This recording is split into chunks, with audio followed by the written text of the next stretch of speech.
ہم ایک ایسی دنیا میں جی رہے ہیں جہاں فطرت خود سوال بن چکی ہے۔ کبھی شدید گرمی کی لہریں، کبھی تباہ کن زلزلے اور کبھی آسمان سے بار بار گرنے والی بجلی۔ کیا یہ صرف موسمی تبدیلیاں ہیں یا پھر یہ آخرت کی نشانیاں ہیں جن کی پیش گوئی صدیوں پہلے ہو چکی تھی؟ اور سب سے بڑا سوال، کیا توبہ کا دروازہ واقعی بند ہونے والا ہے؟ ہماری زمین اندر سے خالی نہیں بلکہ اس کے اندر ایک پگھلا ہوا لوہے کا گیند نما مرکز ہے جسے انر کور کہتے ہیں۔ یہ کور زمین کی مقناطیسی فیلڈ پیدا کرتا ہے، وہ فیلڈ جو ہمیں سورج کی تباہ کن شعاعوں، کاسمک ریڈیشن اور برقی تباہی سے بچاتی ہے۔ 2010 میں چینی سائنسی ادارے institute of geology and geophysics, China نے پہلی بار نوٹ کیا کہ زمین کا کور اپنی روایتی گردش سے ہٹ رہا ہے۔ پھر 2023 میں یہ دعویٰ سامنے آیا کہ کور نے اپنی حرکت روک دی ہے اور اب الٹی سمت میں گھومنے لگا ہے۔ اس کا مطلب کیا ہے؟ اگر زمین کا کور مستقل الٹی سمت میں گھومتا رہا تو میگنیٹک پولز یعنی شمال اور جنوب مکمل طور پر الٹ سکتے ہیں۔ سائنسدانوں نے اس عمل کو جیو میگنیٹک ریورسل کا نام دیا ہے، جو تاریخ میں پچھلی بار تقریباً 7 لاکھ سال پہلے ہوا تھا۔ ناسا اور یورپین اسپیس ایجنسی کے مطابق یہ تبدیلی زمین کے پورے نیویگیشن سسٹم، جانوروں کی ہجرت اور حتیٰ کہ سورج کے طلوع و غروب کے نظام کو بھی بدل سکتی ہے۔ زمین کی اندرونی گڑبڑ کے ساتھ ہم نے دیکھا کہ ترکی اور شام میں زلزلہ آیا 2023 فروری میں، جس کی شدت 7.8 تھی اور رات 4 بجے کا وقت تھا جب لوگ سو رہے تھے۔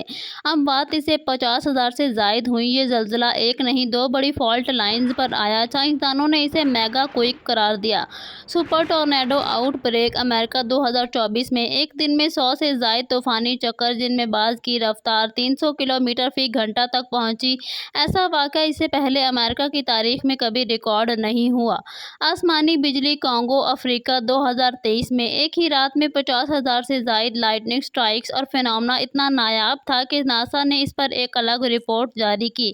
ماہرین نے کہا کہ یہ فطرت کا نارمل سسٹم نہیں ہے۔ 2024 میں انٹارکٹیکا میں ہیٹ ویوز، جہاں عام ٹمپریچر 30 ہوتا ہے، وہاں اچانک 5+ ڈگری سیلسیس ریکارڈ ہوا۔ ماہرین نے کہا کہ یہ کلائمیٹ کولیپس کی طرف اشارہ ہے۔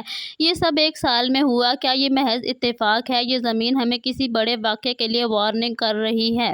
آپ صلی اللہ علیہ وآلہ وسلم نے فرمایا کہ قیامت اس وقت تک قائم نہیں ہوگی جب تک سورج مغرب سے طلوع نہ ہو، پھر جب ایسا ہوگا تو توبہ کا دروازہ بند ہو جائے گا۔ اب اگر سائنسدان یہ مان رہے ہیں کہ زمین کی مقناطیسی سمت بدل سکتی ہے تو صرف یہ جہت کی تبدیلی نہیں بلکہ عقیدے کی تصدیق ہے۔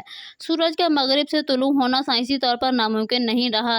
آپ صلی اللہ علیہ وآلہ وسلم نے فرمایا کہ قیامت اس وقت تک قائم نہیں ہوگی جب تک سورج مغرب سے طلوع نہ ہو، پھر جب ایسا ہوگا تو توبہ کا دروازہ بند ہو جائے گا۔ اب اگر سائنسدان یہ مان رہے ہیں کہ زمین کی مقناطیسی سمت بدل سکتی ہے تو یہ صرف جہت کی تبدیلی نہیں بلکہ عقیدے کی تصدیق ہے۔ سورج کا مغرب سے طلوع ہونا سائنسی طور پر ناممکن نہیں رہا۔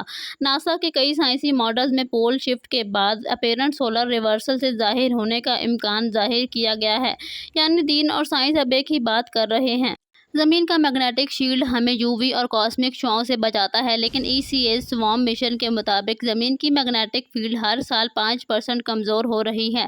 اگر یہ رفتار برقرار رہی تو اگلے 5 سے 7 سال میں ہم میگنیٹک کولیپس کی طرف جا سکتے ہیں، اور اس کے ممکنہ اثرات یہ ہوں گے کہ G P S, mobile signals, satellite communication fail ہو جائے گی، پرندے، مچھلیاں اور جانور راستہ بھول جائیں گے، سورج کی شعاعیں زمین پر براہ راست اثر انداز ہوں گی، انسانی دماغ، نیورونز اور دماغی سگنلز بھی متاثر ہو سکتے ہیں، اور شاید یہی وہ وقت ہو جب سورج مغرب سے طلوع ہو اور توبہ کا دروازہ ہمیشہ کے لیے بند ہو جائے۔